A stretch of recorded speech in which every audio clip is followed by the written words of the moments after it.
Scientology reacted with alarm to our investigative feature last night. It has for years spent millions of dollars pursuing critics with aggression and intimidation. Now we've gained access to its Australian headquarters to encounter true believers and be met with a reaction some might call truly bizarre. Brian Seymour reports.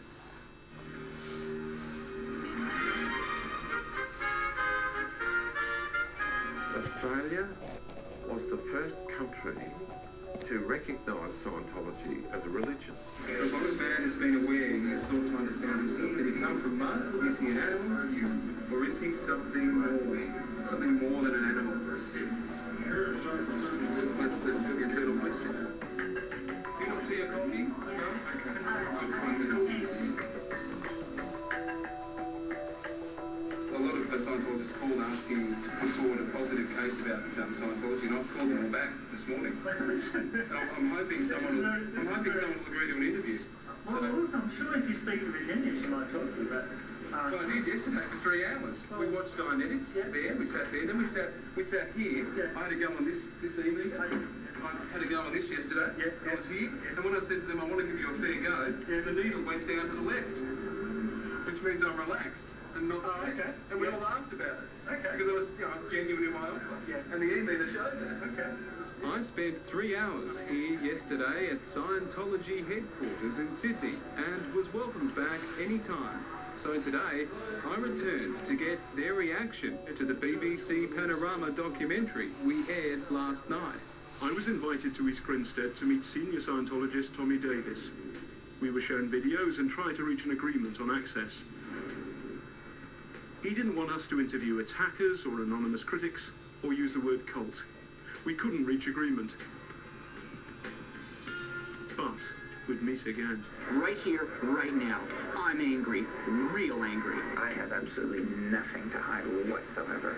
Zero. No, Tommy, you shut up! No, listen to me! Threats? You mentioned there have been threats? Yeah. What's In an organisation, there was hate mail sent in, so we're going to come and take you out or run you out of town. That happened last night after the show. But there's also been other good reactions, like people coming in and finding out. Another organisation had people walking in to find out what happened. What is this Scientology? Let's find out what the truth is. So there was mixed reaction. This is the big one. This is God, infinity, also commonly called God, the supreme being or creator. Dr. David Milliken is an expert on religious groups in Australia. There was a very famous High Court judgment in 1982 when for the first time in Australian law the definition of what was a religion emerged out of the fight for the Scientologists to be recognised. And the High Court recognised Scientology as a church on exactly the same basis as the Uniting Church, the Catholic Church in Australia. While many of you may only know of our churches in Hollywood, the picture is similarly international in scope. Indeed, if you've heard we are the fastest growing religion on earth, it's true. The church says it has over 4,000 groups, missions and churches in 156 countries. In Australia, they're in all major centres. My guess is that there would be somewhere between 1,500 and 2,000 really active participating Scientologists, although there'd be many thousands more people who will come and go. Certainly anyone who wanders into a Scientology church will likely find those inside friendly. Do you want to watch a film or something like that while you wait? Well, what do you mean? I assume you mean a Scientology film, unless you got the Terminator movies here.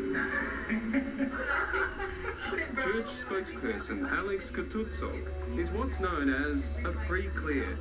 She hopes to become clear and perhaps one day an operating thetan level 8. She's climbing the ladder of Scientology. Well, you say there's nothing secret about it. Mike did mention that there's about 10% of written material that you can't access until you are ready to receive it at a certain level within the church. That's right. I respect that, but that means that I can't see that. But it's still accessible. It's not like you can't. It's a total secret. If you want to go to that level, then it is accessible. It's not something that you cannot see ever. No, but you can't show it to me now. Right. Yeah. I mean, I can't broadcast it on television. No, because there's different requirements. You would, like, you know, we talked yesterday, if you gave somebody a highly advanced physicist paper to a 5-year-old, they wouldn't understand it. Yeah, I guess what I'm saying is, you know, you leave that up for people to make up their own mind, but you're saying, no, we don't do that. That's a choice that the church has made. We're not going to just make this openly, fully public. That's right, that's correct. And we have what we believe are good reasons for doing that. Yeah, that's correct. Okay, so that there is some secrecy within the church. Well, no, I wouldn't say secrecy because it is available once you get to a certain point. This excerpt from the church's documentary Panorama Exposed shows how diligent Scientologists are at protecting themselves. Knowing full well in advance that he would be turned away, John Sweeney had just staged the first of his tabloid stunts. But what about the word that caused all the trouble? I'm not an expert on brainwashing. Well, I think brainwashing and cults, they're misunderstood words in general. What Scientology does is actually unbrainwashes somebody. It makes somebody think for themselves. So it's the complete opposite of brainwashing.